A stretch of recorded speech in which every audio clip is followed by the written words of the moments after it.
Thank you all very much indeed for coming. I'm Catherine Galloway, and I'm lucky enough to host the Gates Cambridge podcast, which is called So Now What? And I'm also your host for this evening's Cambridge Festival event, bringing you four. You were going to have five, but you're now having four. Don't question it. That ideas that really could change our world, presented by the brilliant Gates Cambridge scholars who dreamed them up. So please give a very warm Cambridge Festival welcome, first of all, to Jennifer Gibson, Divya Venkatesh, Josh Wykant, and Alexandra Grigori. Now, their full bios, we're really modern here at Gates Cambridge, so their full bios are available on the QR code behind us, or you could be totally retro, which I personally prefer, and chat to them in person at the end. Imagine. But before we get cracking, I do have to do some safety announcements, that usual kind of thing. So we're not expecting any fire alarms. If the alarm does go off, please leave the building and follow the evacuation signs. Toilets are at the rear of the building, rear of this room, sorry, you don't have to go out of the building, rear of the room, and there are additional facilities on the landing. There is photography and filming going on at this event. If you have any concerns about not being photographed and not being filmed, please signal it to our festival volunteers who've all got pink t-shirts on. And phones, at this point, could you put them on silent? I know it's a toughie, but I know they can live without us. So just for an hour and a half, thank you so much. Right, so we are together for an hour and a half today, and the event is going to run in three parts. First of all, we've got these four short presentations on those big, bold, hairy, world-changing ideas from our panelists. Then I'll be digging into the detail of those ideas in conversation with all of them. And then we'll open up the floor to you for your questions. And I can guarantee by then you'll be bursting to ask something. So we'll try and pack as many of those in as we possibly can. Some of you might be wondering something already, possibly something along the lines of this Gates Cambridge thing. What even is that? So the short answer to that is Gates Cambridge is the gift of opportunity. Every year for the past 25 years, around 100 postgraduate students from all over the world are told that, yes, the University of Cambridge is opening its doors to them and fully funding their master's or their PhD with a Gates Cambridge scholarship. That is the most prestigious such award that this university offers to anybody. Sounds great. You're thinking, how do I get one? Well, annoyingly, it's not enough to be academically outstanding, although it goes without saying that you will be the best in your field anywhere. But on top of that, something I have noticed is that you also have to have heart. You've got to show, if you're going to be a Gates scholar, you're ready to be a leader, a world changer, someone committed to making a difference in the lives of others. Hello, Carol. Yes, we've got 5 speakers again. I mean, don't say we can't adapt on this panel. I tell you, it's going to be fun. So you're committed to making a difference to the lives of others. You've just made a very big difference to my life. Thank you, Carol. That's excellent. And the idea is that you transform your individual education into a wider social good. Now, needless to say, the selection process is ridiculously competitive and absolutely terrifying. I think you could all confirm that, pretty much. But it's also very, very effective. The Gates Cambridge scholars that are chosen really do go on to change our world for the better in all sorts of fields and in every corner of the globe. In Gates speak, that's called the ripple effect, something that we are putting front and center of our 25th anniversary celebrations this year, starting with this event tonight. Now, because you're a Cambridge audience, I know you love some stats. So here are the stats. Since that first cohort stepped through the door in 2001, a whopping 2,218 Gates Cambridge scholars from 112 countries have studied at Cambridge, all expenses paid. And that is still only possible thanks to the largest single donation ever given to a British university, $210 million straight out from the Bill and Melinda Gates Foundation at the start of this century. Bill Gates's father, Bill Gates Sr., often said that the Gates Cambridge Scholarship Fund was his favorite of all the gifts his family had given, because it so closely represented what they called their dearest wish, namely for the world to be a better place for as near as everybody as we can possibly make it. That's why this building that you're sitting in now is named after Bill Gates Sr., and it's why it's the right place to be highlighting ideas and change that are truly worth talking about. So without further ado, let's hear what our panelists have been up to. Jennifer, we're going to start with you today. Thank you, sorry. Not least because you were part of that very, very first Gates Cambridge cohort in 2001. You arrived from the United States, first of all for an MPhil and then a PhD in international relations. You then became a human rights lawyer for 15 years and now find yourself very much in the eye of a rights and responsibilities and freedoms storm as the co-founder and legal director of the brilliantly named whistleblowing organization psst.org, which aims to, in your own words, revolutionize the act of speaking up. So tell us more about that idea. Thank you. Yeah, I joke that being the first from the first cohort is another way of saying I'm old. But it's been a real privilege to be back talking on this panel because the Gates Cambridge Scholarship was life-changing for me. And what I'm doing now, I think you can draw a direct thread from those early days, and I think maybe we'll talk about it at some point during the panel. But so what does PST do, and why are we at the eye of the storm? Other than being very difficult to say and a very fun name, it's a nonprofit that I set up with 2 other people 6 months ago, initially to tackle what we saw was a big problem in the field of whistleblowing. I had been working at the intersection of supporting whistleblowers who were working with the media, doing a number of things for whistleblowers in that context to try to make sure they got through the process unscathed. Which can often be very difficult because the place whistleblowers are least protected is when they're talking to the media. And yet that's the place where you have the biggest impact, is when the disclosures become public. And in the course of that role, I was working with a lot of tech workers. And what we were seeing were a couple of really fundamental things. One, regulation was not coming anytime soon. It just wasn't coming. It didn't matter how many people came forward with information about the harms that tech was creating. Governments on both sides of the Atlantic, and we can talk, there are differences, but on both sides of the Atlantic, we're really struggling to figure out what is it we need to regulate, how do we regulate it, and how do we do it in the face of what was becoming overwhelmingly powerful corporations.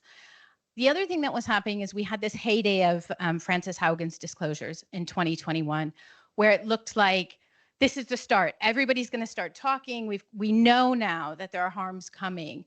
There will be more people coming forward. And what I was seeing as a legal director at my old org was actually information was becoming more siloed. The lesson companies learned from Frances Haugen was don't give your employees access to everything. Silo the information, silo who knows what, and make it more difficult for them to speak out. And so I had increasingly people coming to me with pieces of a puzzle. I would have one journalist bring me a source who had a piece of the puzzle, another journalist come with another piece of the puzzle, and a civil society org come with a third piece. And together the pieces were a really important story that needed to be out, that the public needed to be aware of. And individually, they were not worth the risk that those individuals would have to take. At the same time, the tech accountability community was relying on those whistleblowers for the information they needed to advocate for better laws and protections. And so we were asking individuals inside corporations to blow up their entire lives. And whistleblowing is not easy. It is difficult. It is traumatic. If you're not traumatized by what you're seeing and the choices you have to make, the process of blowing the whistle can be its own form of trauma. If you're trying to remain anonymous, and many of the people I worked with wanted to remain anonymous, you can't, literally by definition, you can't tell anyone. So then you're living with this big secret, often from your family, your friends. You can't tell anyone you've done it. You don't have anyone to talk to. At the same time, you're worrying your employer is going to find out. You're worrying someone else might find out. You're worried about the repercussions that might come with it. If you go public overnight, people stop talking to you. You lose an entire community of people you thought were your friends who are scared, worried, disagree, don't understand what you've done. And, you know, in some cases, one of my clients was Mark McGann, the Uber Files whistleblower. You have almost a dozen government agencies wanting to talk to you within hours of the publications coming out. And you have no support to do that, no ability to do that. And those, you know, in the case of Mark's case, the Uber Files were July of 2022.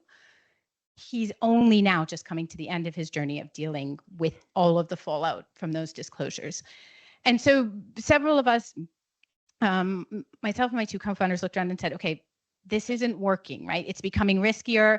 The information's more siloed. It's asking too much for individuals to come forward. How do we change the process? How do we enable more people to speak up more safely? And what we came up with was the idea of the safe. We're going to collectivize whistleblowing. We are going to create a place where if you are sitting at your desk at 11 o'clock at night, you can go and say, and you're worried, thinking, WTF, what am I doing? I don't want to be arrested and I don't want to harm people. You can go, and if you're not quite ready, you can either say, I want to talk to a lawyer and just get pro bono advice. What am I looking at here? Should I be worried? What are my risks? What are my options?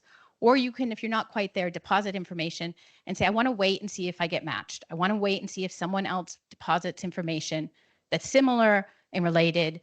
And then maybe collectively, I'll do something. Then reach out to me, have a lawyer reach out, and then I'll talk about collectively going forward. That's the idea behind, which is we need to put as much protection as we can around the whistleblowers that do want to risk everything to come forward. But we also need to find a way to make people be able to contribute without risking everything. Now, how did we wind up in the eye of the storm? We set out to do this. We started talking about 9 months ago. We launched about 6 months ago. You might have heard there was an election in the US on November 5th, and tech kind of took over government. We are now also working directly with federal workers who have been amazing at collectivizing, but also working with them as it gets harder and harder to collectivize. And the people on the inside are more and more at risk. How do you help them more safely get information out? And how do you make sure that if they are working with the media, they are protected? There are some amazing journalists out there, but the journalists can't do everything. They're going to need to protect themselves. All you have to do is look at Elon Musk and Twitter and how easy it is for him to dox someone. The most recent one this week was a climate activist in Seattle who is now facing physical threat. So there are a whole number of risks coming on the US side that have made it more risky for people to speak out.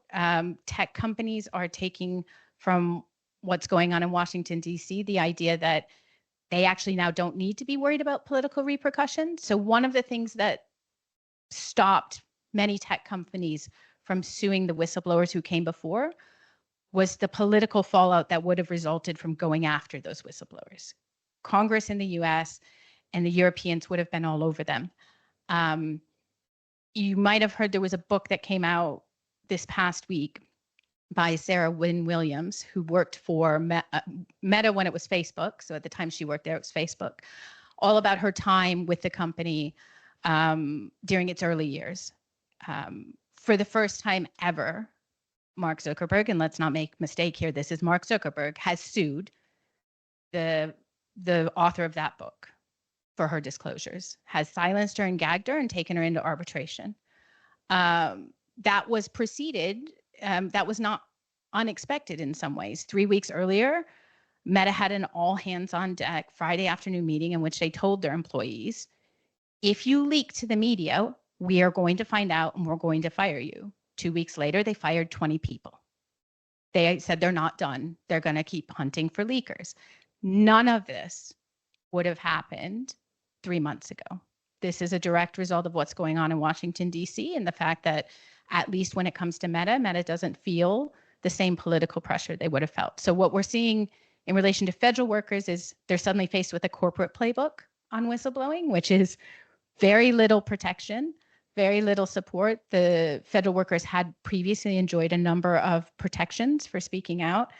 And then we're seeing, as we see the corporate playbook shift to Washington, D.C., we're seeing the corporate playbook just change when it comes to Silicon Valley because they don't feel the same political pressure. So what PST is trying to do is find new and safer ways, trying to collectivize voices and people so that when the information comes out, you can't run the same, this is just a disgruntled employee playbook, but you have to instead deal with the message and not the messenger. And there are a lot of protections that come in that, in the way that I can protect groups of people that I can't on the individual side. And I will stop there. Gosh, thank you, Jennifer. That's extraordinary. Thank you so much, Jennifer, and thank you for doing that work literally in the eye of the storm. And I know that that's going to provoke quite a few questions later on in this session. Carol, have you had a chance to catch your breath? Get a glass of water. Would you like me to come back to you? Should we go? Okay. Welcome to Carol. If Jennifer's work with pst.org, and I do really love saying that, is just getting started, your big idea, the JR Biotech Foundation, is celebrating its 10th birthday this year. Congratulations. That's a non-profit that is driving the green revolution in African agriculture. And you began it pretty much the minute you arrived in Cambridge, via Nigeria, the States, and even Oxford, as part of the Gates Cambridge class of 2015. So yes, you have a PhD in plant science, but JR Biotech describes you as founder and chief visionary, which I love. And the organization that you're chief visionary for wants to feed the future, in your words, by empowering farmers and agricultural scientists in sub-Saharan Africa to develop the solutions that really work on the ground. And I'd love you to tell us more about that. Absolutely. Thank you so much. It's such a great honor to be here. Sorry, I had to walk a little bit. So I did grow up, I was born in the US, but I grew up in Nigeria. And growing up in Nigeria, my family and I often traveled to the village during festive seasons to visit our extended family members. During these visits, of course, it was filled with love, joy, laughter. But amidst the celebrations, something stood out. My grandparents woke up every morning, went to the farm. My aunts and uncles, the same. And they would leave at sunrise and not get back until sunset, most times with no food until they got home. I remember going with them to the farm a few times, and trust me, I hated it. The scorching sun, the physical labor, and also the exhaustion. My grandfather worked the land until he fell ill and sadly passed away. My grandma, as resilient as ever, she continued working because that's the only way to earn a living until her strength gave out. And despite their struggles and suffering, they still lived in poverty. And sadly today, many of my family members is like a repetition of cycle and a pattern where most of my family members are still farmers and struggling, facing similar challenges and still live in poverty. And so today I look back, my grandma is one of millions of African farmers who work the land, and they work the land out of deep reverence. They see the soil not just as dirt, but as life, heritage, and survival. And so, sadly, despite their resilience and hard work, they're wrestling against climate change, poor infrastructure, lack of tools and access to modern technologies that can make their farming a little easier and their lives a little better. And this is millions of smallholder farmers across sub-Saharan Africa. And so this led me to Cambridge as a Gates Scholar, where I studied plant science, and also founded the JR Biotech Foundation, which is a nonprofit organization born out of urgency and hope. And so over the past 10 years, we have trained and empowered more than 260 African early career scientists, and also empowered them and training them, providing them with tools and knowledge and access to resources. We've also reached over 10,000 virtually students and scientists across more than 19 African countries. However, the challenges are still there: poor infrastructure, a lack of access to lab tools and technologies. We've worked with several African research institutions, and we've supported a startup in West Africa that is currently benefiting over 2,500 farmers in West Africa. But as you know, training alone is not enough. Science has to be accompanied by community-driven solutions. And that is why we're now launching, as part of our 10th birthday, the Agri-Innovation and Impact Project, AGRIP for short.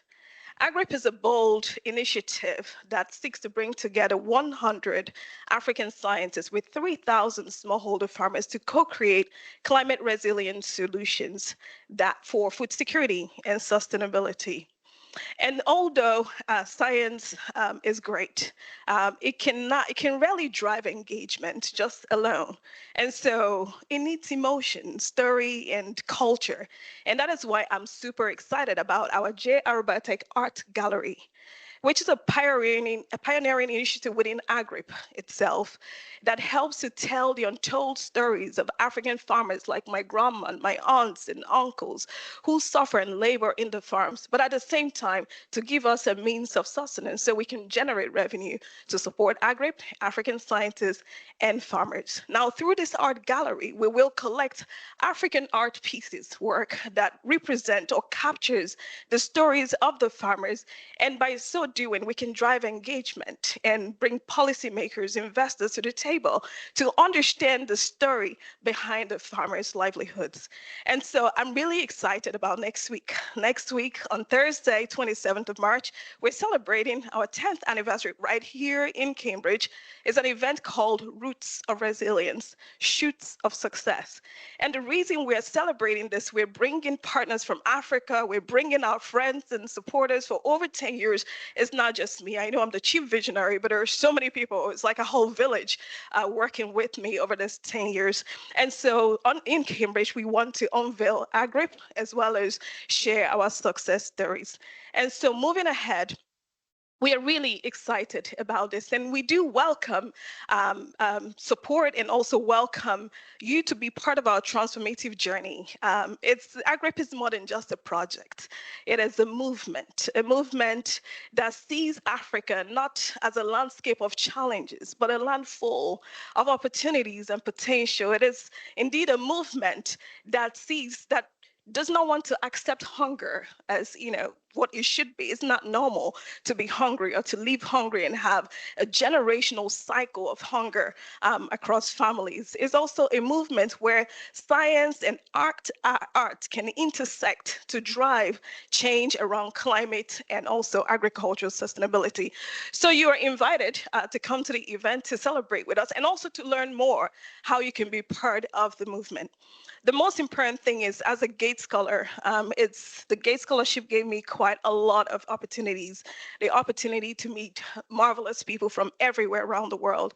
I was a busy bee, so I was doing science, but I was also doing choirs, and I was doing saving the world. That's what I thought, but I couldn't save the world. So we're taking it one person at a time, one farmer at a time, one student at a time. I invite you to join us in this movement. It is indeed a privilege, and I do encourage you that in this journey, we can build a world where food security is not a privilege, but a right. We can build a world where farmers do not have to choose between tradition and survival. I believe we can do it. So over the past 10 years, we have planted the seeds. We also see the shoots of success. And with any support we can get, we definitely can reap the benefits and lasting change. So will you join us? Thank you. Thank you, Carol.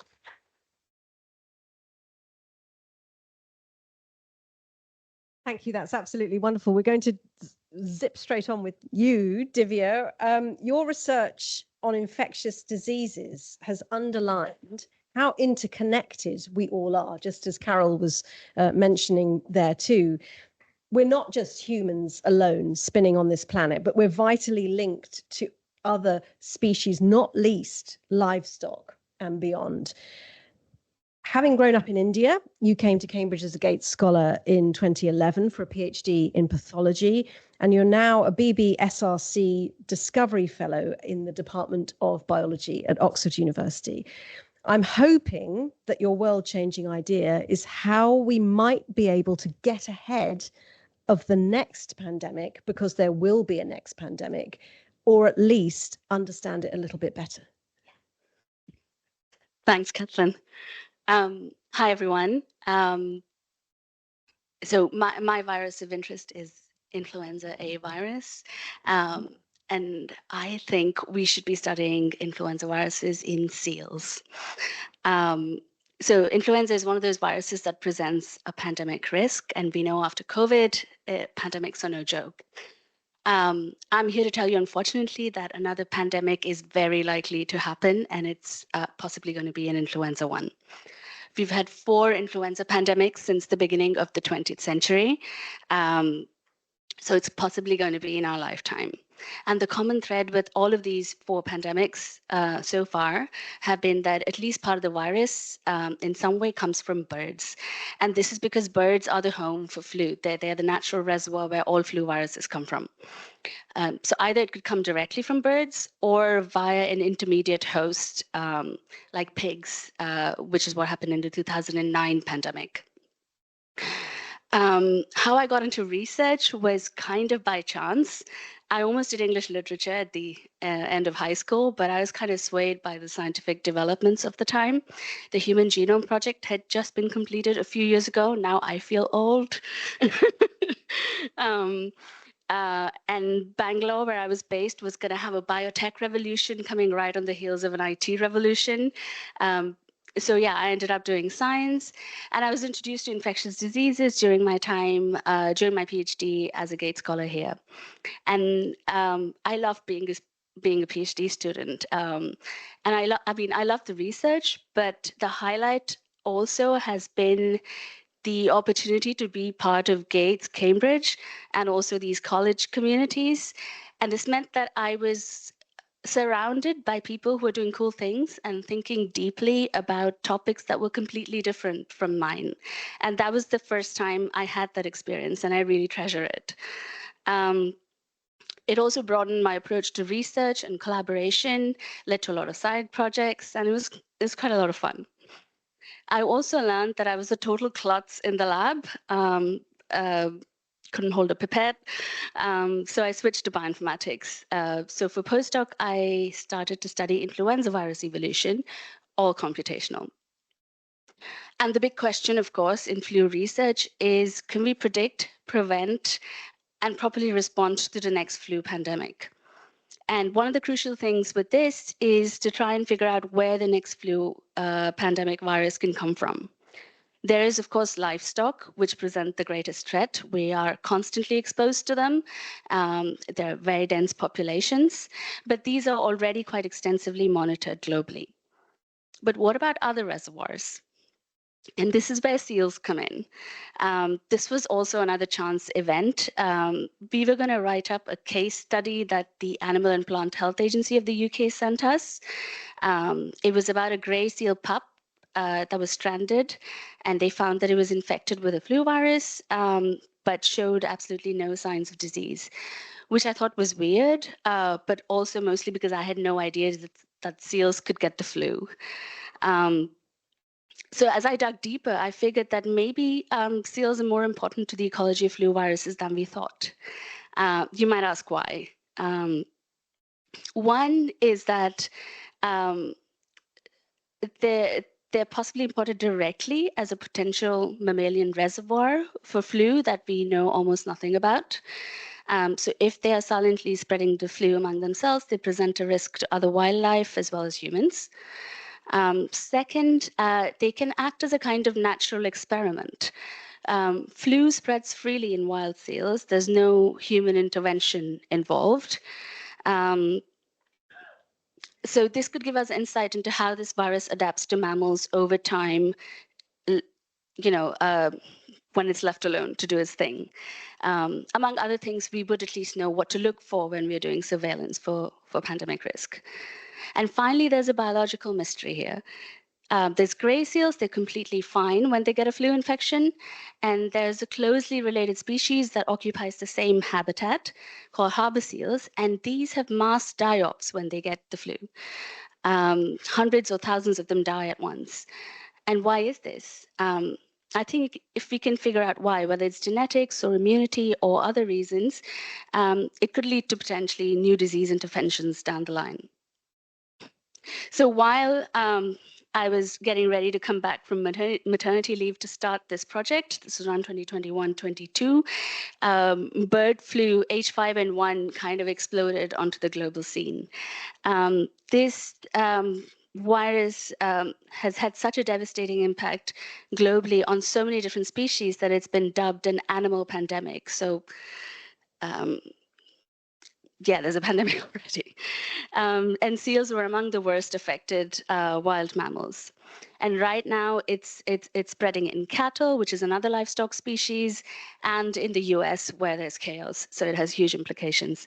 So in addition to long-term research, we're also doing stuff like tracking outbreaks, trying to understand how the virus is adapting to these new hosts, and such things. I'd like to just end by saying, it's a tall order. Maybe my research isn't quite changing the world, but the virus that I study definitely is. Thank you, Divya. The Gates scholars themselves, as you see, very uplifting, but the things that they study can be really, really scary. Now, Josh, this event is not at all terrifying for you, because not only are you the only man on the panel, but you're also representing the entire cohort of current Gates Cambridge scholars. No pressure. Woo! You've got some supporters at the back there. Excellent. You arrived here in 2023 via degrees in Germany and also research at Harvard Medical School.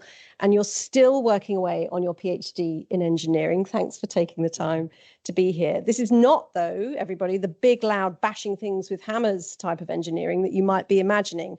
This is super precise, cell by cell bioengineering, which in time could mean, hold on to your hats, using a 3D printer to create a living, functional human organ. And that means a whole new future in personalized medicine. Take it away, Josh. Hello, thank you very much for having me. And then also not only representing all the scholars, but seeing what the alumni do is not terrifying at all. But yeah, maybe I start a little bit with my journey. So I grew up with a pretty rare disease, which is called Hirschsprung disease. I'm not sure, has anyone heard of Hirschsprungs? Okay. It's the same when I go to the doctor, sometimes they need to go on Wikipedia after, after I tell them that. But basically, it's a rare condition where nerve cells in the large intestine don't develop. And the only solution to do that is basically cutting it out. So when I was like 1 year old, they cut half of my large intestine out, which of course, on the one hand is very invasive, and doing surgery, large surgery on a small kid is always hard. But this always, I was in and out of the hospital, and since then, medical technology always has been with me.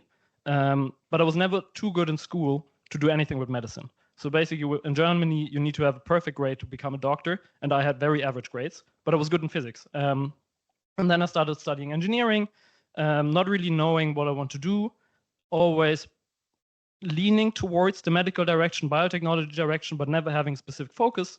Then starting my master's, and then basically I saw a lab that worked on 3D bioprinting. And I never knew this existed. And this is where my research really sparked. So before I was like pretty good student, but not exceptional. But really there I realized, okay, you can combine engineering and medicine and make something that's really, really cool. And I also learned there are not too many biologists who are good at engineering and not many engineers who are good at biology. So if you find that overlap, it's also not too hard to be among good people, because not so many people do it. But anyways, what we then realized is, or what I saw for the first time, is that you can take a regular 3D printer, but instead of having normal material, you actually fill it with living cells. And the huge vision here is to actually create a functional organ one day that's personalized. And that means the dream is taking cells of your body after you have an organ misfunction, putting it in the 3D printer, and then getting something that we can put into your body. But we are very, very far away. So I think we will see in the next 10 to 20 years, first small things going into humans, but really printing functional organs will for sure take 30, 40 years maybe. So it's a long road, and I'm also standing on the shoulders of giants. But it's very, very interesting. And on the one hand, of course, we have the organ donation shortage. So I think everyone here knows, okay, if an organ of yours fails, there will be a waiting list. You need to wait for a transplant. It can be a very long process. What maybe not everyone else, what maybe something else that not everyone here knows is that not only there's a huge problem when it comes to organ donations, but there's also a huge problem in the drug development process. So if you look at drugs being developed, for example, for COVID or other diseases, usually you have a failure rate of around 90%. So 9 out of 10 drugs in development fail. And one reason is because the biology that we have in the labs at the moment don't represent what we have in the body, because we have 2D Petri dishes where you just put the drug on top and you see how it reacts. But actually, if you look at us, we're all 3D, right? So a goal that's more achievable than printing organs is actually creating so-called mini organs or organs on chip, where we have something that's smaller but behaves similar to what you have in your body. And then we can just take a drug and then test it on these mini organs and then hopefully find the best treatment and also the best drugs for certain diseases. And I personally work on the lung, which is super duper exciting and it's a lot of fun, but there are also many, many questions that we still have. For example, in the moment I have so-called mini lungs growing in my lab, but we're actually not 100% sure what we're actually growing. So it's also a journey and a puzzle where you need to find the best things and really need to find out what you have. And it's a field that's not completely understood yet, but it's super exciting. And I hope when I'm 70 or 80 years old, we will see the first organs out of a 3D printer. Thank you very much for having me. Goodness. Alexandra, it's going to be so interesting to hear about your big idea now, straight after Josh, because you're both working on tech innovations that improve human life and health. But your career has shot you right out of the lab to address over 800 million people worldwide who have no ID. That means no official documentation at all to say they've been born, to say that they exist, what their vaccine status is, or what other needs they may have. You left your native Romania and came to Cambridge in 2012 as a Gates Cambridge Scholar, gaining a PhD in nanotechnology. But in your spare time here, and do notice this theme developing, like they're all doing side hustles and spare times and writing books and starting companies whilst doing a PhD, just mentioning. You co-founded a company called Simprints. Now that's the world's first open source biometric ID. And you founded it with 2 other Gates Cambridge scholars who you met in the common room in their first week. Love it. Your slogan is that every person counts. And the goal is nothing less than transforming the way that the world fights poverty and disease. Tell us how it works. Thank you for that intro. And hi, everyone. I'm going to start with a few questions. Although Catherine kind of like gave away there kind of what I'm going to talk about, but I'm still going to start with a few questions. So how many of you have a birth certificate or a passport or a driving license? Just curious. Yeah, I think pretty much everyone. And my next question is, how many of you have had at least a vaccine? I think also pretty much all, or if I don't know if the folks that haven't had a vaccine will like admit it here, but and how many of you think that there is a relationship between the fact that you have a legal identity like a birth certificate and have received a vaccine? All right, a few folks see the connection there. So I'm gonna use these few minutes to explain to you why the two are very, very related. And the fact that you have an identity, a legal identity, allowed you to have that potentially life-saving vaccine. So after a vaccine is being produced and it's been distributed, there are a few things, particularly 3 decisions that need to happen in order for you to get that vaccine. First, someone needs to know where you live and that you exist, where you are, that you're in Cambridge, and they need to decide that a vaccine needs to be available in this area, in the city, for you to receive it. Then second, someone needs to decide that you are eligible for that vaccine and that you haven't had that vaccine before. And third, after you had the vaccine, someone needs to decide that, yep, the vaccine actually was shot in your arm and that you can be counted towards the number of people that received the vaccine, because a vaccine is not effective if you don't have a critical mass. So 3 decisions need to happen, and that can be quite straightforward here in Cambridge, where the city council as well as the government pretty much knows who you are and where you live. Now, this is not the case in other parts of the world. And particularly, there are 850 million people, as Catherine mentioned, in the world that don't have any birth certificate, no government ID, no form of legal identity that can prove who they are. So they are invisible in front of the society. Now, these people mostly live in remote areas in sub-Saharan Africa and South Asia, areas where vaccine interventions have saved more than 150 million lives over the past 50 years. And in fact, right now, every minute, 6 lives are being saved due to global vaccine campaigns, which happen everywhere in the world. So vaccines have like an immense, I'm sure I don't have to convince you, but the potential of vaccines to save lives is absolutely phenomenal. However, there are still about 1.5 million children under 5 that die every year from vaccine preventable diseases because nobody knows who they are. So at Simprints, we develop technology that can help institutions, healthcare providers, and decision makers understand who has been vaccinated, who has been missed from vaccination campaigns, and also how many people live in a certain area. We've been doing this work now for 10 years, and we helped verify the delivery of vaccines and other life-saving interventions to more than 3.4 million people across 17 countries.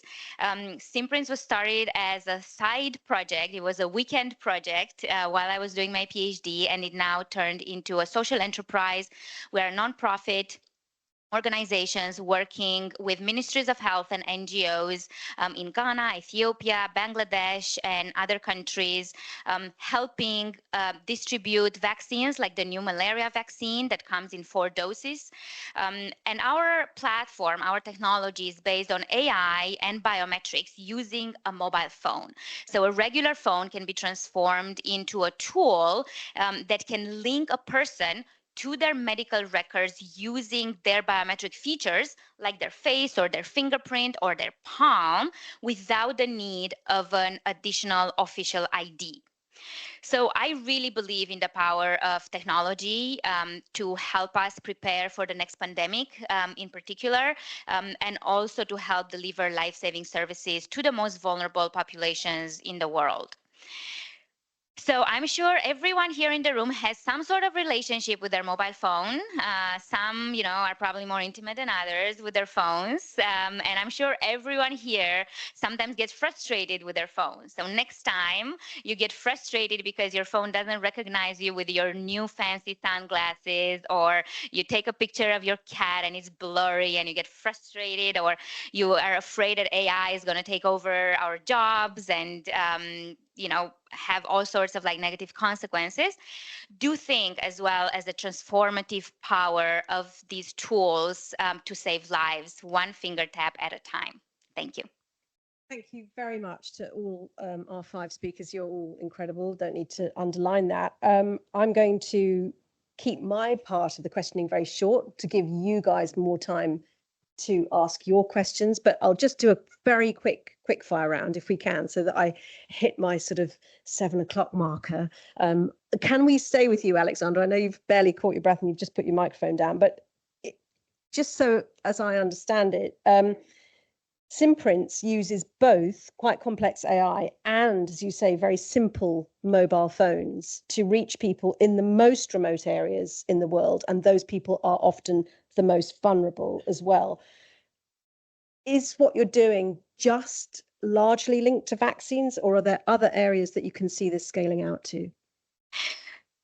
Thank you for that question. So we work with ministries of health to implement our technology within their health system. So what we do is called health system strengthening, and we add electronic medical records and biometric tools to all different health areas. Vaccine is one area where we have a lot of experience with. We're working in Ghana right now to verify the malaria vaccine, as I mentioned, which comes in 4 doses. And it's very, very difficult to track that kids are actually receiving all 4 doses of the vaccine if you don't know who received a vaccine and who didn't receive a vaccine. So it's very difficult to do the follow-up when you don't have that intervention. However, we work in maternal healthcare program, nutrition programs, where we're distributing different supplements, as well as like HIV, tuberculosis, and other areas of disease, as well as like system strengthening as well. So yes, this technology can be used across the health sector and beyond the health sector as well. Amazing, thank you. If we stay with the pandemic and disease area for now, Divya, you mentioned quite alarmingly H5N1. Is that what we journalists call bird flu, or is that different? And also, what has this got to do with pandemic? Where are we at in that animal pandemic that you were talking about?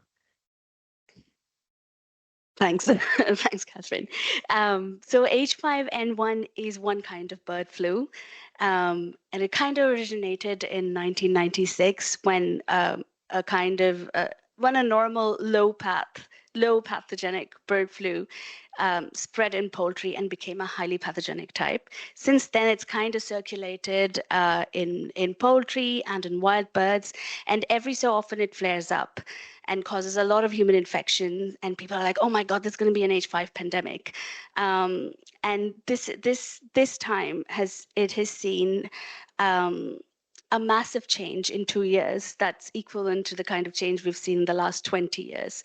So it's gone in terms of seasonality, in terms of how far it's spread. It's gone to the subantarctic and South America, which is the first time those places have seen this virus. It's gotten into new bird species that don't usually get the flu, and it's killed them all, or like devastated their populations. And it's also been getting into mammals more often. And the thing with pandemic risk is that an avian virus doesn't spread very well in humans or other mammals generally. What it needs to do is to adapt to the mammalian system so that it can spread and cause disease. But if we've already seen this virus, like an H1N1 that came in 2009, we're able to deal with it. But if it's a completely new virus like H5N1, nobody's been exposed to it before, it's likely to cause a more intense pandemic, let's say. At the moment, we've seen evidence that this H5N1 can spread between wild mammals to some extent, but we're also seeing it spread among cattle in the US. And we thought it spread just with milk, but it seems like it spreads much further and more often via other sources than before. So yeah, but it's starting to gain, but it's very difficult for this virus to, gain a human adaptation. It's been 20 odd years. It hasn't done it yet. But yeah, we're very close. It just needs one more mutation. But it's hard to get that mutation because it means that it'll inhibit the virus in some other ways. So yeah, we have time. We can prepare, but preparedness depends on the information that you're gathering now. Yeah. Yeah, amazing. Thank you. Now, Josh, I'm not a scientist, and I was finding the idea of what you're doing so difficult to picture that I asked you to send me a photo from your lab, and your little caption to that photo was "gel that is filled with cells printed in a dish." And I was like, that sounds really easy. But can you remember the moment, because science is a story of emotion as much as it's a story of pure science and thinking about it. Can you remember the moment where you thought this could be a thing? Because it's so exciting, it's so cutting edge. But what was that kind of hair on end moment? Thank you for the question. And actually, I don't think I'm not sure if there ever was such a large moment. So when I, for the first time, saw a 3D bioprinting process, of course, I also had to think about my disease and what the potential implications could be and whatever. But the whole idea of printing entire organs or printing these mini tissues to test drugs and everything really just came after doing more research and seeing actually what is possible. Because if you look, and you can all look up if you want bioprinting at home, it looks very, like whatever we print at the moment doesn't look like an organ at all. So there never was this one specific moment. But once you start reading about this and seeing what other people did, I finally started grasping what is potentially possible with this technology. And on the other hand, I think the cool thing about bioprinting, biofabrication, and all these things is this is the only discipline that I know of where you apply engineering skills and then it changes over time. So basically, when you fabricate a car, you make the car and then the car is done, and then it's ready to use. But when we 3D print something that's living because it cells, they actually shape the construct, right? So you print the cells into a gel, but then the cells start to remodel the gel changes, the cells change, the type of the cells change, they proliferate, so it become more and stuff like this. And I think I found it so interesting that you have, basically you give the initial input, but you need to take into account that this whole thing does what it actually wants to do by itself, but you have to design the problem in a way that you take this into account. But no, there was never this one moment where I was like, oh my goodness, this will change the world. I found it directly pretty cool. And I thought, okay, this can be applied, but really getting the whole big picture took a while for me. Yeah. Thank you very much. Carol, something you said on our prep call really struck me. You said you hadn't really seen wheat until you left Nigeria for the US. And that simple fact brought home to me how very blinkered we are in the West when we talk about agriculture with a capital A, right? And your innovation is you're saying, hang on, wheat is not what we grow. It's not what we eat. It's not what we need where we're living. We need to spend as much time, if not more, bringing on climate resistant indigenous crops that we do eat and we do know how to grow. Tell me more about how you've basically changed the narrative on what people think agriculture is. Well, thank you for that. I'll just say that wheat is a staple for 40% of the world's population. However, being from Nigeria and the southeastern part of Nigeria, we don't necessarily, I never saw wheat. We don't grow wheat there. In the northern part, wheat is there. However, there is sorghum, there is millet, and those are actually more indigenous to the people than wheat. And so I think when this came to light was, okay, first of all, we eat rice a lot, right? Well, I ate more rice when I left Nigeria than actually when I was in Nigeria, because rice was not affordable, still isn't, is even worse now. And then we used to eat it during Christmas, Easter. My parents were not, they're from middle class. My dad is an academic. But even still, for us, rice was a big deal. It was like for, to feel cold that we were eating rice. But it was mainly on Sundays for people. It was never really a regular thing, right? Because it was not cheap. And so I remember going to the US and rice was so cheap. I was like, wow. So I was eating rice every day. I had to recently cut it out because of the carbs, but rice for us was almost like a narrative that we had to buy, that rice is a major staple for Africans. And when the war between Russia and Ukraine came, you could see it all over the news. Africans are dying, they're starving because now we can access wheat. That was when I sat back. I'm like, but who actually eats wheat? At least not from my side of Africa. I know parts of North Africa, probably wheat is a thing.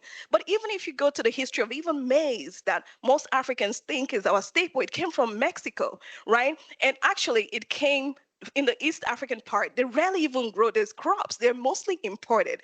So Africa spends millions and billions every year importing rice, maize, and wheat. And my question is, if it's a staple, why are we importing them? Why are we not growing enough? Because we have over 790 million smallholder farmers who produce 90% of Africa's food supply, but they're the poorest, right? And so we have to import to meet the demands inwardly, which means it's not a staple. Any crop that you cannot produce by the smallholder farmers who actually grow food is not your staple. And so, but when we look back, Africans have hundreds to thousands of indigenous crop species, tree crops, fruit crops, cereal crops, like sorghum, millet, some that I don't even know about. My mother talks about cocoyam. Actually, she started eating it once we left the house, and she talks about how beautiful it is. I'm like, why didn't you feed us with cocoyam? And so for us, we didn't realize that even my parents ate cocoyam as a festive food during Christmas, because rice was not even there at the time. And so what you said about wheat, yes, for some people, like parts of North Africa, maybe parts of East Africa, those actually came in, but those are not our staple. So that's when I changed my narrative. First of all, I did my PhD on rice because I said, yes, I'm going to save Africa. Rice is our staple. And it was all great. Then I moved to my postdoc and I studied wheat. And then that was when actually it struck me when that war happened. I'm like, but actually, I'd never seen wheat. Actually, I had to work with wheat. My first time seeing wheat was in England, actually, not in Africa. And that's when my narrative started to change, that there are crops that smallholder farmers, because of the ease of growing certain crops, also called women's crops, those are the crops we need to invest in. But sadly, those are the ones that don't get the global attention. We don't have investment in R&D going into those crops, and we're losing them due to climate change. If you do not improve them, they can't really stay for so long. A handful of them are naturally resilient. They have the adaptation mechanisms, but climate change is doing a lot right now. It's frustrating farmers. Rain is not falling when it should. It's 95% of Africa's agriculture is rain-fed, 5% based on irrigation, and these are the bigger farms of people who can afford it. So if we do not invest in R&D to develop crops that are more resilient, that can withstand this sort of fluctuating climates, then is a big problem, because the majority of people who are in Africa, 70% of Africa's population are involved in smallholder farming, subsistence agriculture. So if we need to save people and do stuff, we need to invest in the right things. Thank you. Thank you so much. Gosh. Jennifer, I'll ask you a question now, and then I'm really keen for you to start thinking about your questions. So get ready. The mics will be coming out in just a moment. But Jennifer, I'm going to end with you, because as you were talking, I was thinking so much about that phrase, and this really hits me as a journalist myself. First, they came for the journalists. No one knows what happened after that. And what you said really resonated, because I thought, well, actually, journalism coming after that, that was then. Now we're into a world where people are coming from all sorts of different whistleblowers in tech, among other things, or in government. You said something when we were chatting earlier. You don't have to be a whistleblower to be a whistleblower. Can you explain that a little bit more and explain how that fits into the new climate that we find ourselves in? Yeah, I often change that quote around to say, and we often talk about the media being the fourth estate in the US. And I say that without the whistleblowers, there is no fourth estate, right? Without the sources feeding the stories, the media don't exist. And so the quickest way to get rid of the journalists is to get rid of their sources. Yeah, what we mean when we say, we sometimes joke around and say, you don't have to go full whistleblower. Whistleblowing has so many connotations. The very word, the minute I say it, and I should have asked everyone at the beginning of the conversation, what do you think of? I guarantee half of you go to a negative thought. It is a very loaded term that comes with a lot of predisposed ideas about who that person is, why they're doing it, what they're doing it for. Whereas what we're trying to say is, actually, let's just stop using the term. What we're simply talking about here is allowing people inside companies, and now inside the US government, to be able to get information out that we as the public need, because it affects our safety, it affects our children, it affects the way our governments and our democracies are operating.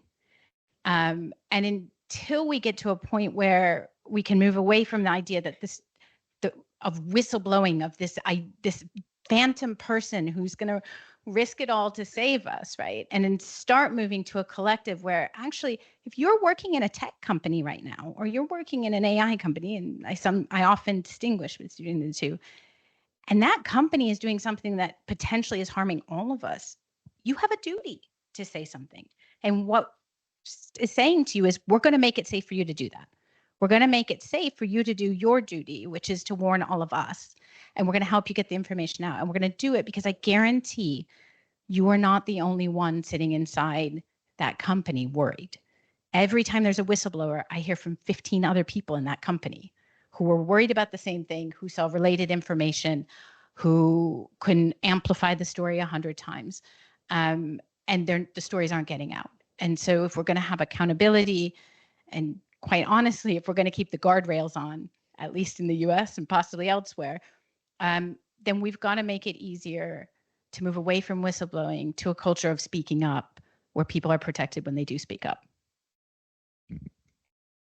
It's time for you to speak up now, ladies and gentlemen. Hands up if anybody would like to ask a question to any of our panelists. And please do ask questions, like nice, crisp, concise questions rather than big comments, because I really want to be able to whip through as many things as I can. Somebody's hand just shot up right at the back there, if that's okay. Are you going to take the microphones away? Okay. You've got to run to the back with the microphone. Okay, thank you. Just at the back there. Yeah. I had a question about pandemic prevention. I think you mentioned livestock was a really important reservoir and risk for future pandemics. And I was wondering if you could speak more about what prevention looks like and whether there's any role for dietary change or changes to production. Yeah, thank you.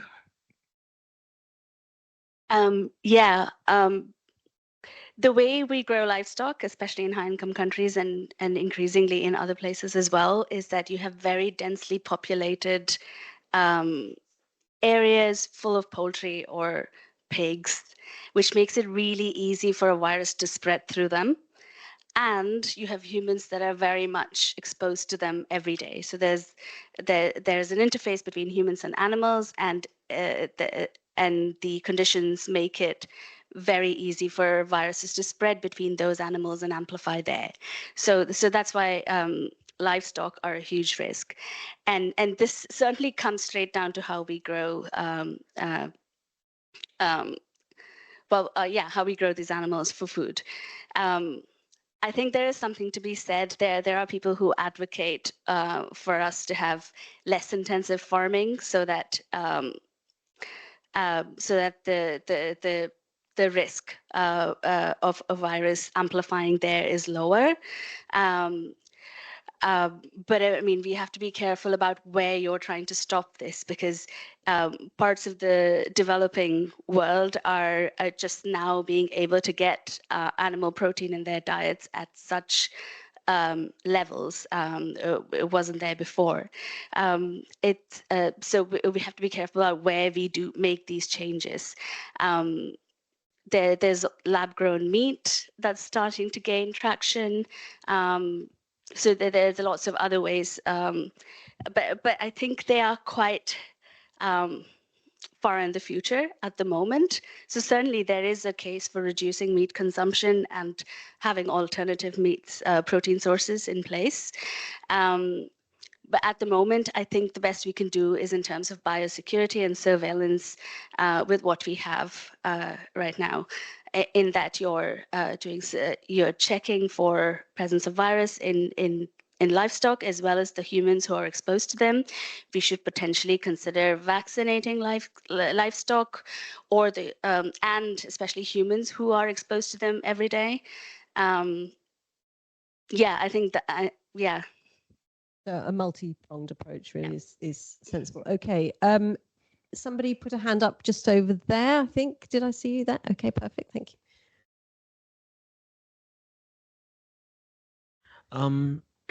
Hi. So my question is about the 3D printing organs, that one. So what are some of the aspects, or some of the factors limiting the development of printing organs? Sorry, we need to pass the microphone here. We're one mic down. Bear with us. Thanks a lot. Just to clarify, you mean the parameters we apply before we print, for the printing process? No, what are the factors limiting the development of this whole technology? So this is a very good question. And actually my PI this morning talked about this as well. My PI is my professor, and she said getting everything right for a specific organ is even harder than winning the lottery if you look at all the parameters, because there are many aspects. So first of all, you need to decide, okay, which organ do you want to tackle? Because a brain and a lung or a liver has completely different environments, completely different cell types, and then this leads to the next parameter. So basically, you choose an organ or a region first, and then you look, okay, what is the environment? So do you need a stiff environment or do you need a soft environment? For example, the brain is very soft, and the cells from the brain will only grow if you give them a soft environment to grow in. And muscle cells, for example, which tend to be rigid and stiff, need a hard environment. So you need these parameters, and then it comes into, okay, do you need to stimulate the cells or not? For example, when you have the lung, you breathe in and out, right? And whenever we breathe in, our lungs expand a little bit, so there's like a mechanical stimulus on the lung cells, and you don't have the stimulus, for example, on the brain. So you need to take then these parameters into account, and you go on and on and on to make it as realistic as possible, basically. Yeah, I hope that, of course. Super. Who's got another question? Oh, yeah, just behind you there, just literally flip it around. That was very neat. Well done. How do you know there are 800 million undocumented when they're not documented? Sorry, can you say that again? How do you know there are 800 million undocumented people when they are undocumented? How do you know how many people are undocumented if they're not documented? That's a fantastic question. So at the moment, these are estimates based that the World Bank is doing based on population growth rates in various countries. And from time to time, censuses are being done in countries. So even though the population is not registered, when you do a census, you count the number of people that are in a certain area, even though you might not issue a legal identity, but you count population. But there are a lot of issues with the censuses as well. Some of them, the data is not necessarily accurate because they're very interested play in having the population of a country be a certain number. There was recently an article published saying that I think in Nigeria, the population was off by a few tens of millions in terms of like what was the estimate and what the real was. But I would say, yeah, it's 850 million plus minus maybe 50 or 100 million is the actual like population of undocumented people. Yeah, that's a good question. Thank you. Anybody else? Oh, yep, right in the middle there. Thank you. That gentleman with the blue top. Perfect. Thank you.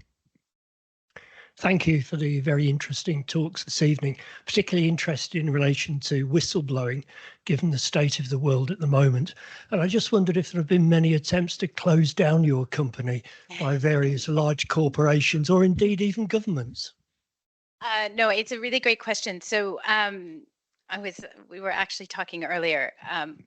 There are very real implications going on in terms of how we operate and how we used to think and how we think about our own security. So I spent 10 years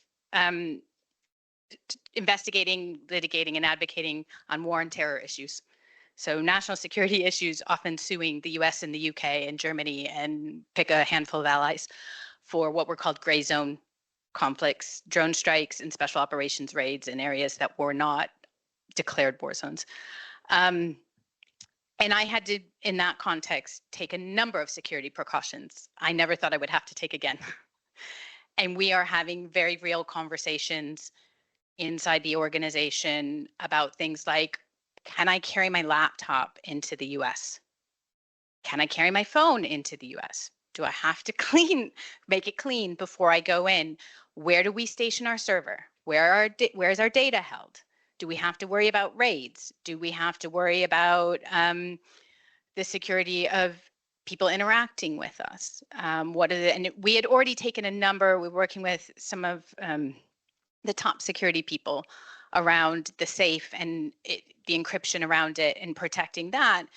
But you then have other questions that 6 months ago when we were launching were not on the table, right? Insurance. What if suddenly we start getting sued, right? What if the government comes after us? And, let's be clear, we're talking about the US government here, right? This was not a threat 6 months ago. So yes, is the short answer. I mean, I think we're relatively new, gaining a lot of attention. The risk is really going to come in for us when we start having really high profile whistleblowers people know about, right?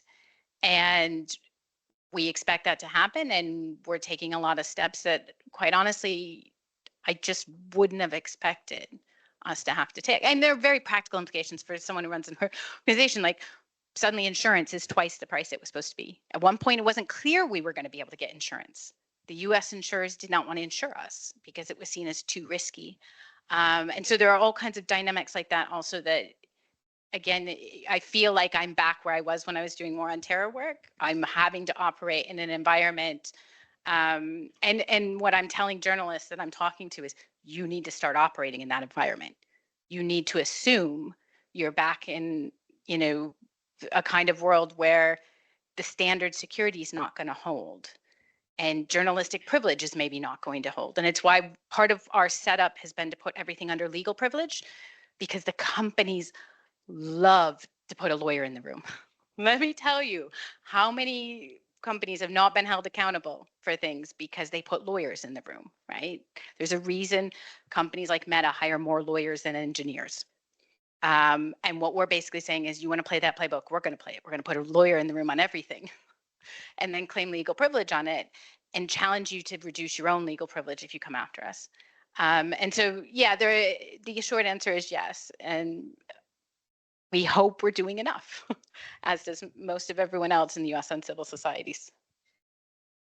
Jennifer, I was looking at pst.org this morning, and there is a sense that actually we, the people, we, the ordinary mass, can support you in some way with pst.org. Can you just tell everybody in the room how we could back you if this is work that we... Yeah, no, absolutely. So we're a nonprofit. Everything, all the advice and support we're providing is nonprofit. So obviously donations are huge. In the current funding environment, we were talking to someone earlier today, actually, on a call where it's a yin and a yang on the funding environment right now. Donors totally get the need, and yet the US government has yanked a lot of funding, right? So you've got foundations completely overwhelmed, trying to figure out how to fill the gaps. So there are donations, spreading the word, right? Follow us on LinkedIn, follow us on Blue Sky. We are not doing Twitter. Happy to get into that discussion. But, and make sure that people, particularly in tech, and the federal government, know that there's support there, that know that there's someone where they can get pro bono, independent, nonpartisan advice on what their risks are, what their options are. And then if they want to go forward, figure out a safe way to do it. And if they're not ready to, deposit into a safe and at least preserve the information. And there's a lot of discussions going on the US side right now on how do you preserve the information, because information is literally disappearing at an alarming rate in the US. And I was talking to a journalistic outfit that I won't name the other day, where they're doing an oral archive project where they're having their journalists record on a daily basis who they're talking to and what they're saying, because they're worried about whether the information is going to be preserved in the long term for historical record. So certainly spreading the word really helps us, and following our socials and donating are all really big ways you can help, because our big concern is making sure people know there is support there and that nobody's trying to do it alone, which is probably the riskiest thing. The first thing I say to people is make a plan.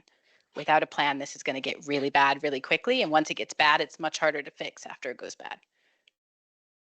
Thank you. Now, Carol hasn't had a question yet. Does anybody have a question? Yeah. Oh, right. Straight away. Hand at the front there. Thank you. Can we just pass this along to Carol? Thank you. In Africa, with the new technology you're talking about, and when you answered the question, you were suggesting a lot of your effort is into plant breeding. Do you support genetic engineering? Do you support genetic manipulation, which must promise a huge benefit to Africa? And by the way, I'm sorry my phone went off. I put it on Do Not Disturb, but I was disturbed. Just couldn't bear it, yes. Yeah. Okay, thank you for that question. So we do train scientists in the area of plant molecular biology, which can cover things around biotechnology, plant physiology. things around plants, and not just plants, but plants also are linked to soils and microbes. So it's like an entire ecosystem. So genetic engineering, of course, is important. Plant breeding is a separate field, but most of the people we've trained are also plant breeders. And the thing with Africa, where we are, because of the sort of lack of investments, financial investments in R&D, a lot of the plant breeders are still working with conventional plant breeding methods, which means that they are using manual ways to breed for crops or select varieties and breed, which can take a decade, 10 years, and still the chances of getting a new variety after 10 years is still very low. And so with genetic engineering, with plant molecular biology, biotechnology, that is fast tracking this process in a way, at least it can half or reduce the time that it would take to do that. The thing is, Africa is a huge continent of 54 countries. And so some countries are progressing really well, and some others have a lot of challenges.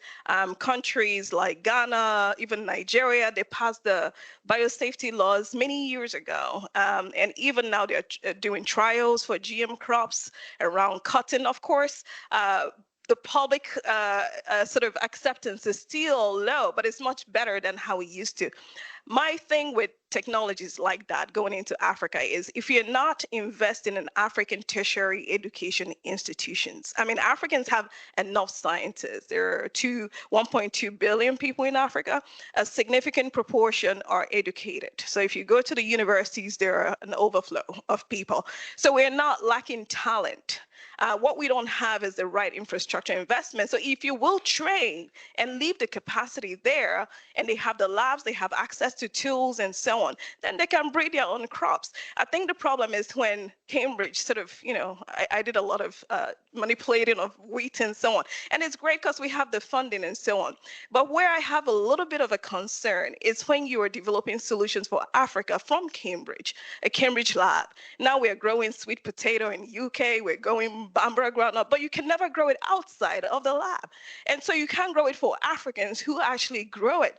But if you invested in training, like what we do is to train the scientists, give them the tools, the access to the resources so they can do it for themselves and by themselves, then you're building capacity, you're leaving it there, and you're creating an opportunity to solve these problems right on the ground for the people who have the talent to do so. That's what we do. So, of course, my PhD was mainly even doing CRISPR and all of that stuff with wheat and rice.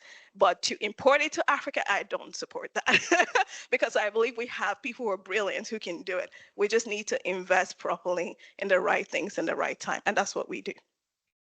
Thank you, Carol. I'm just going to pop in with a question here because the theme of the whole 25th anniversary year, as you know, as I said at the beginning, is the ripple effect. The idea that first you do one thing or you get something going and then this and this and this happens as a result. And that's something that we're really keen to promote this year because it really happens due to this scholarship. And I just wondered if any of you or all of you had a moment or an example of when you saw that Gates Cambridge ripple working in action in your own domains. Sorry, I didn't warn you about this question. Yeah, Josh, okay. Yeah, actually, not, I mean, I'm a current scholar, right? So the ripple isn't coming from me, but actually I'm profiting from the ripple because my supervisor actually was a Gates Cambridge scholar, which means everything she learned is directly bound to experience she made here and to the people she met here. And she's one of the smartest people I've ever met. So I think I directly profit from what happened here on a small scale. But I mean, the alumni have done amazing things, and I'm sure somebody else can also talk about this. But I just want to say it is actually happening that we see the people who studied here actually now have a large effect and train the next generation. Let's have a ripple story. Yeah, Alexandra.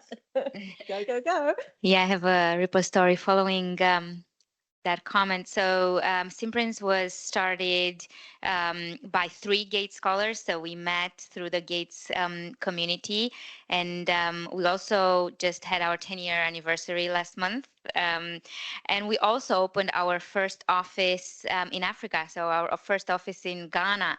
So now we have staff on the ground that work on solving the problem from the ground up. And we have staff in other countries as well, but I think having that first actual registration and office and hiring only local people helped us a lot. And that's, coming from Gates and the common room to an office where 10 people are employed in Ghana, working with the ministry there. It's quite a wide ripple effect. Anyone else? Yes, Carol? You're doing it right. That's how to get the problem solved, isn't it? For the people who actually understand the problems, know the solutions as well, may not have the access to tools.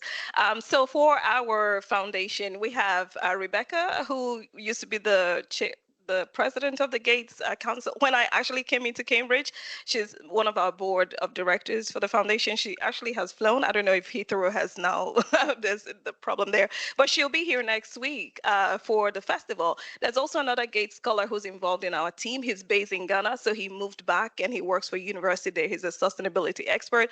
So we have such an extensive network across Africa because every decision we make based on how we design our curriculum to what we deliver, we don't copy and paste. It won't work.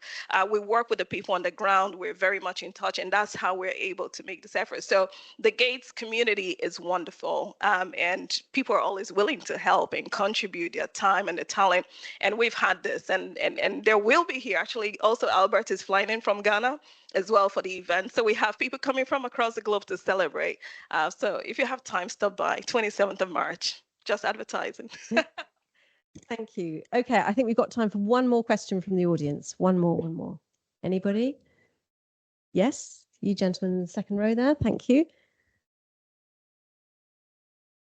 Another question for Carol, I'm afraid. I'm fascinated by what you're doing. I wonder how much you have to push against the forces of corruption and political forces that really don't want to change to allow the things you want to do.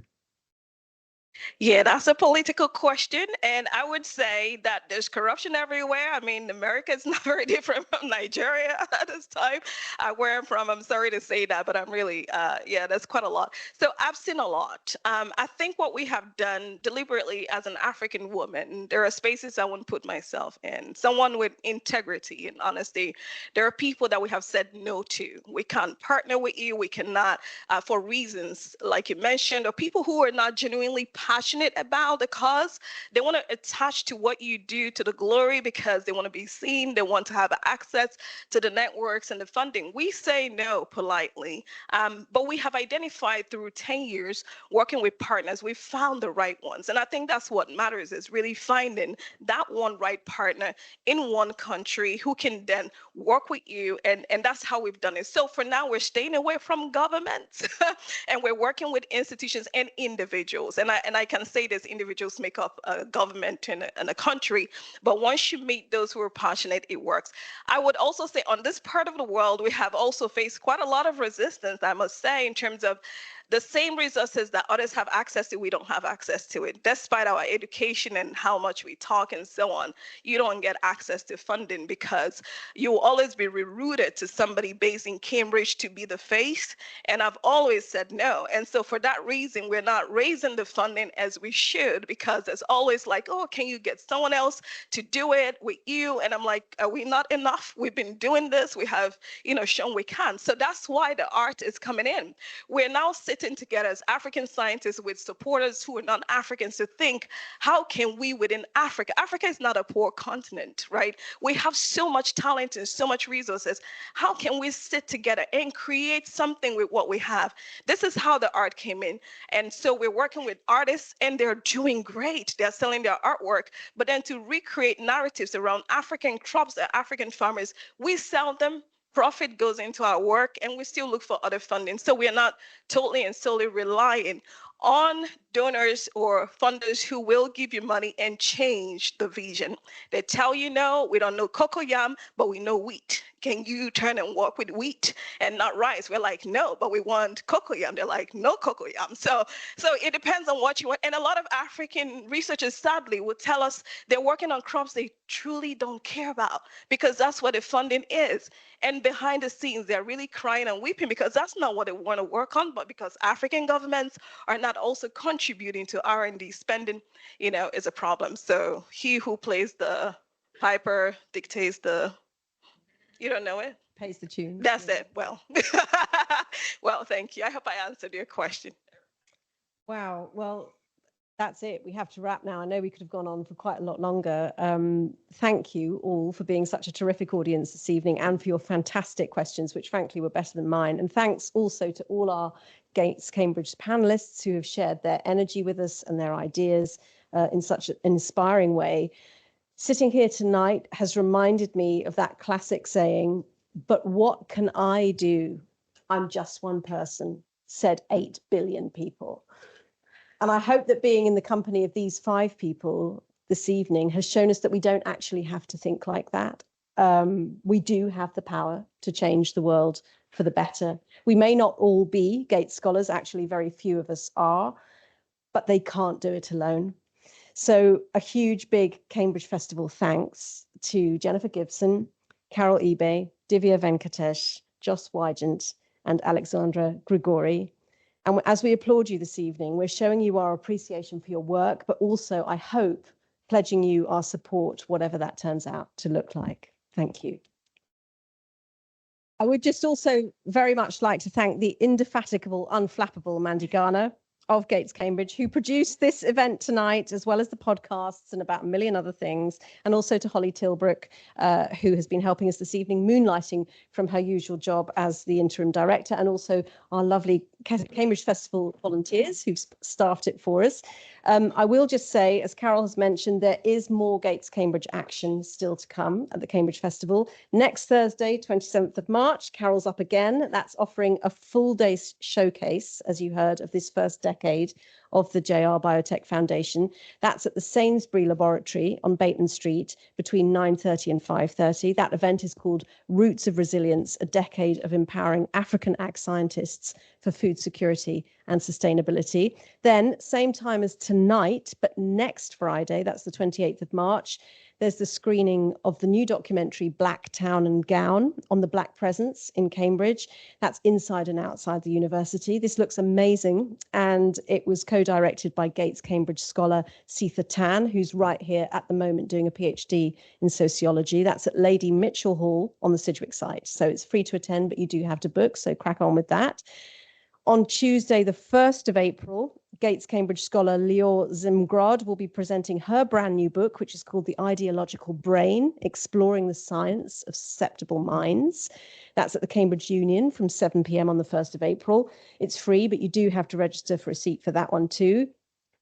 I've interviewed Lior on the podcast, and she's a brilliant speaker, helping us make sense of why we fall for rigid, extreme ways of thinking, and what we can do instead to stay open-minded and less polarized instead. So I think, Jennifer, you'd love that. You'd love it. And finally, if any of you can't make any of those but still want to hear more from the Gates Cambridge universe, then the next edition of our podcast also comes out on Tuesday. That's part of the Cambridge Festival of Podcasts, no less. Wowzers. And this time I'm going to be sitting down with 3 scholars who are fighting to turn the tide for biodiversity and conservation. That podcast, again, is called So Now What? It's available on all your favorite podcast platforms and possibly some of your non-favorite ones as well. And there are 10 other episodes to listen to while you're waiting for that one to drop. So that's it. That's been Gates Cambridge. Thank you very much for joining us this evening.